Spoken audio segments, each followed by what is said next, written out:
it's a Jeep thing. Let's go through the checklist.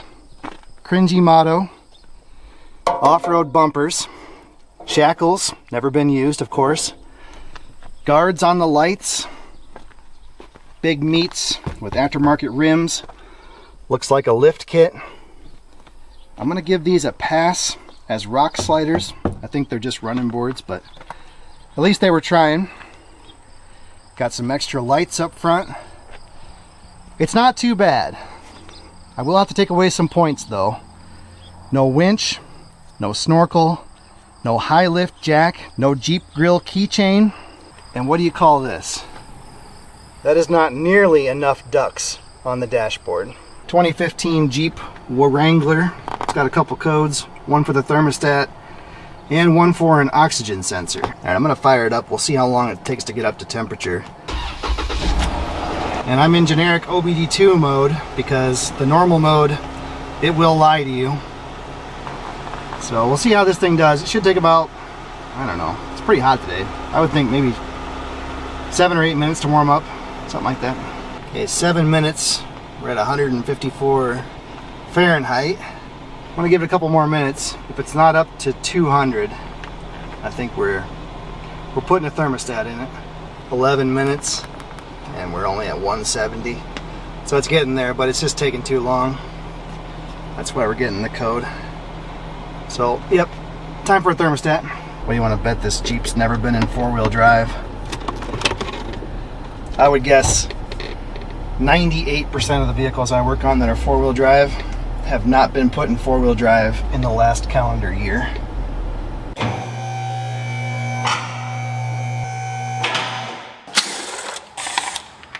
So obviously we got a little problem going on here.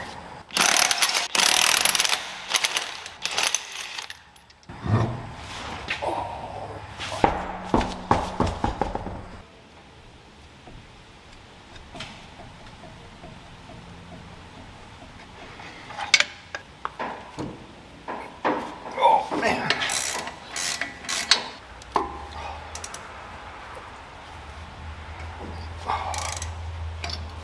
Jeep doesn't even have 100,000 miles on it.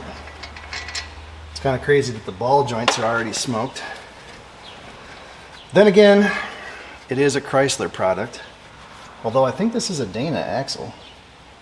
Unless they converted these to the AAM like the pickup trucks, I don't know. Someone will correct me in the comments. There's gonna be a lot of activity in the comments every time I work on a Jeep. You can't do anything good enough for the Jeep people. Good news is, this thing is pretty much rust free. I mean, there's a little surface rust, but it's not rotted out like most Jeeps. Aw, that's a bummer. I like these pliers, but they are, well, let's put it this way. They were cheap for a reason.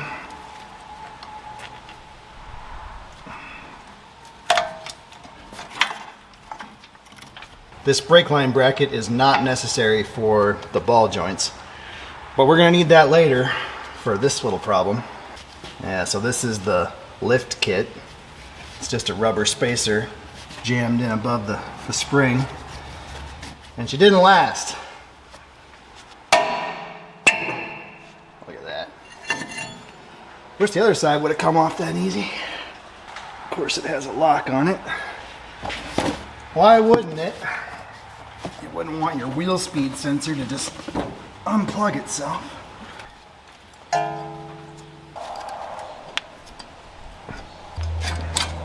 There's some further evidence of the rust freeness of this vehicle.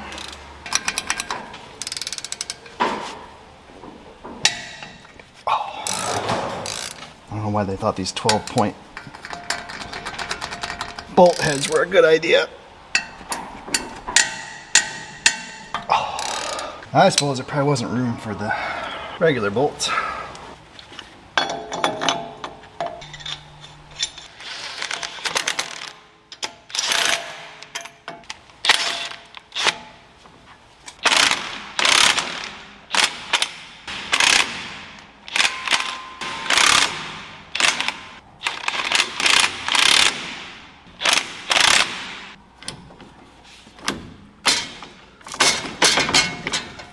we go.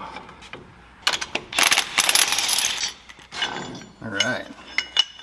This is a hub pulling tool made by Lyle. And if you live in the Rust Belt like I do, you need one of these. It is fantastic. I haven't found one yet I couldn't get out with it. It's a whole lot more civilized than an air hammer or whatever you're used to. I'll put a link in the description.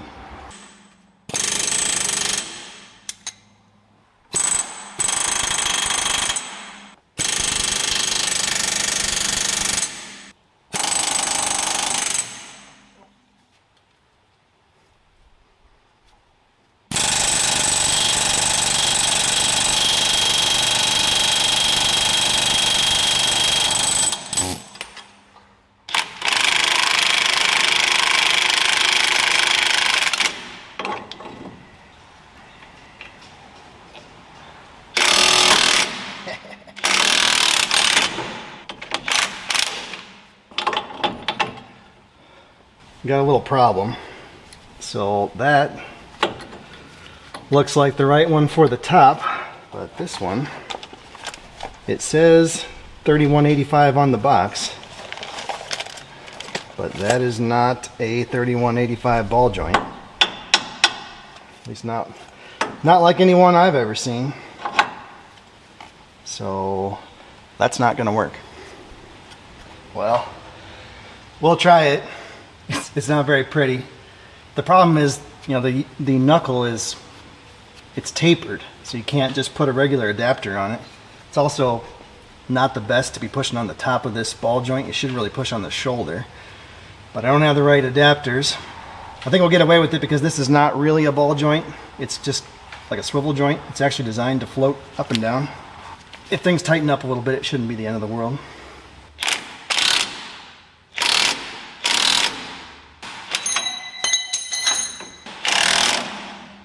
Come on.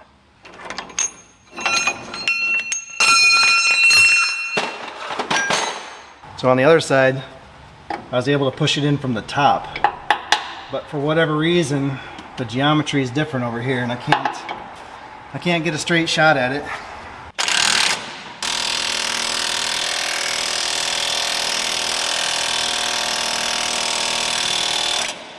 Got the right ball joint, obviously.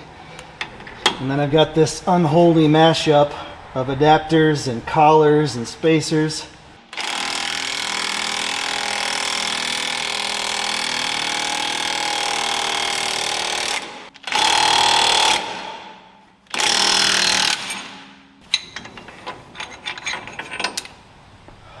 Okay, that's how you turn a 20-minute job into a 2-hour ordeal.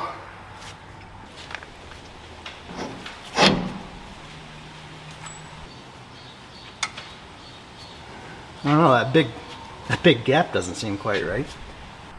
I just don't like this lower ball joint. It's not the same brand as the other three. And if we measure here, what, 32.5 millimeters? Same thing on the other side, 30. That does not seem right. So I'm gonna order another ball joint that's matching the other three, and hopefully it's the same. While we're waiting for that, got the axle supported.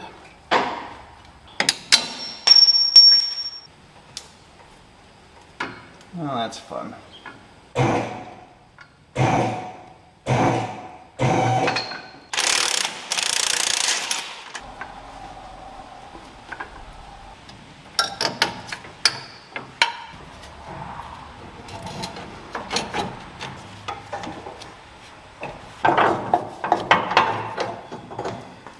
Okay,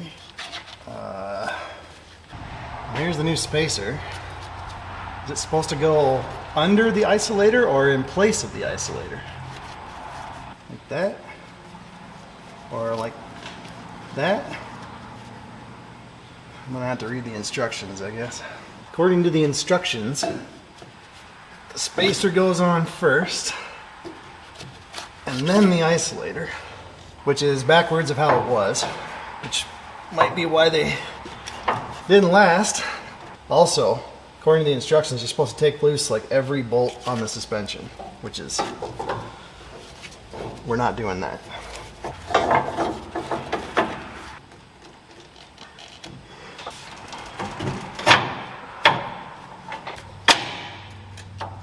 There we go.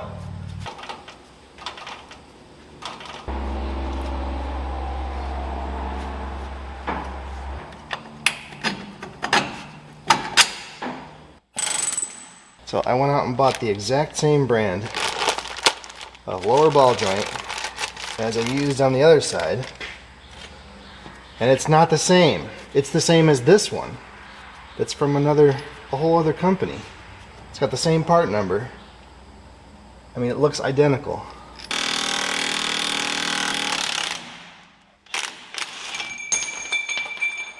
So it's about exactly 1 millimeter difference from this side to the other side.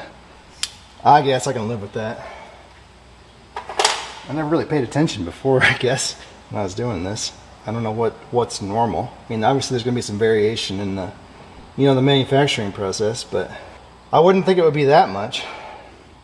Anyway, let's put this thing back together. I got to get it out of here. I got to stop overthinking things.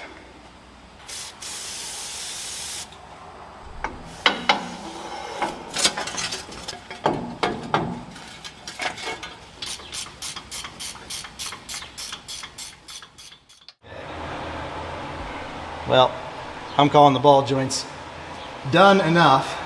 I'm not convinced that's what caused this problem with the tire. I think it's a defect in the tire, like a broken belt or something.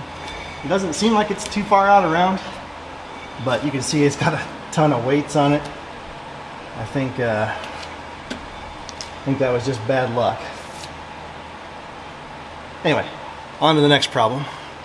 This is the Bank 2 downstream O2 sensor, and the code we had was for the heater circuit. Old school narrowband O2 sensors, the two wires that are the same color are going to be your heater. So if we just give them a poke,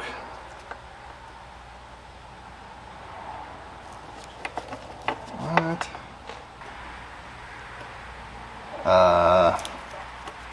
Stand by. I checked this before and it was open circuit. So do I have the wrong O2 sensor? I gotta go back and check. Yeah, there's your problem. Somewhere in there, something's not happy. Alright, that's enough. It's junk. There's a new one.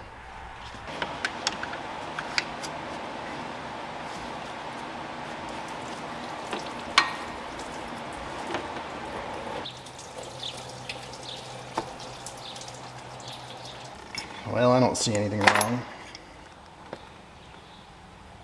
Nothing obvious anyway. Guess that doesn't matter. Got a new one. We'll stick it in. Are you kidding me? All I want to do is finish this Jeep.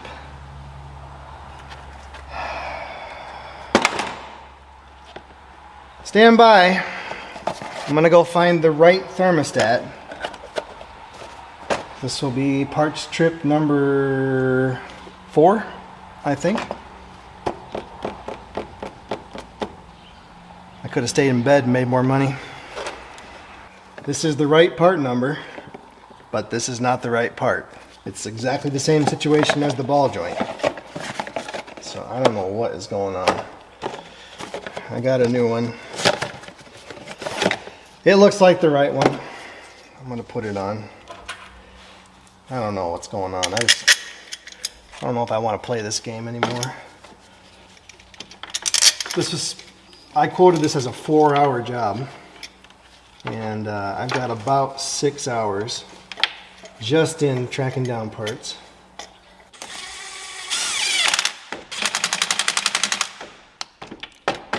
Those are the wrong bolts. You dumbass.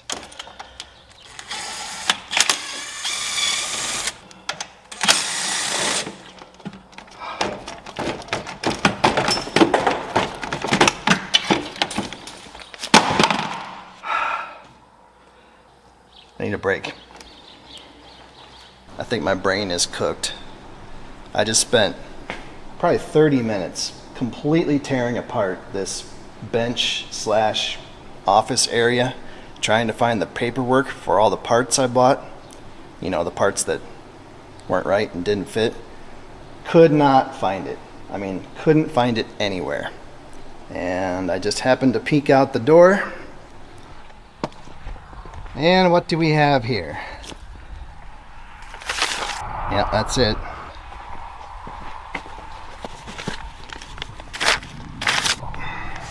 Cooked.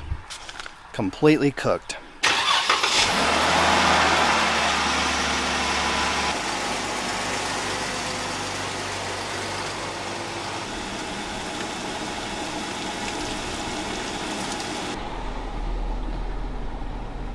That's more like it.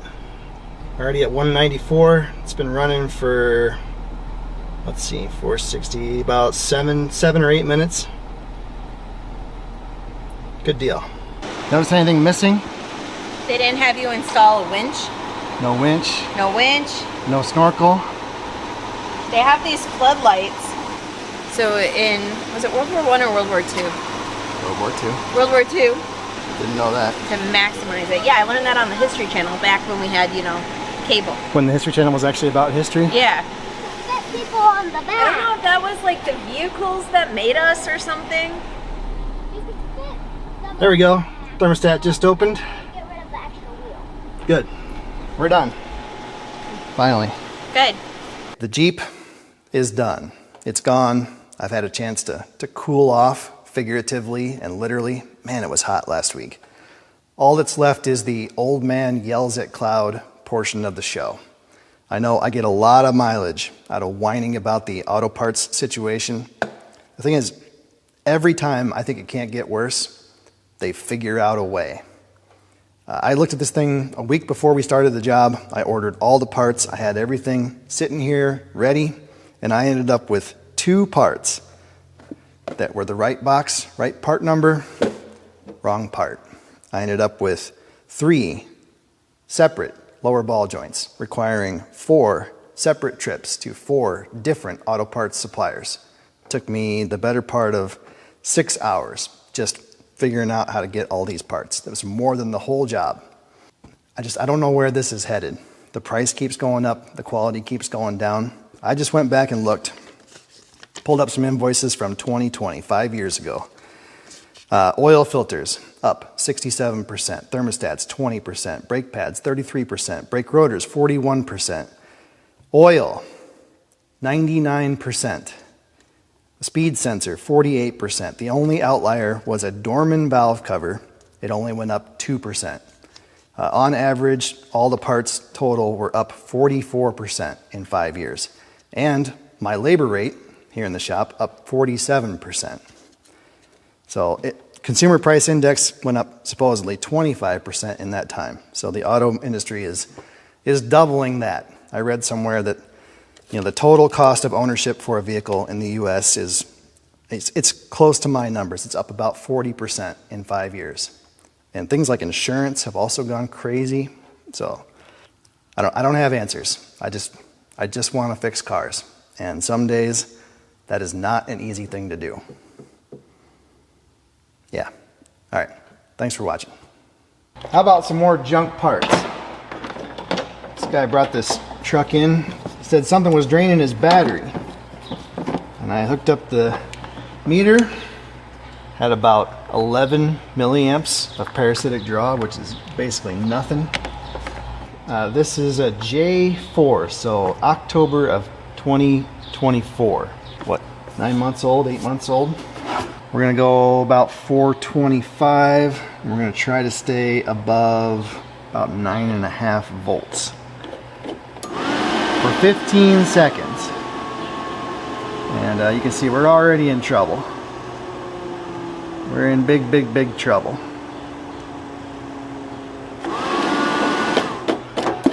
Junk.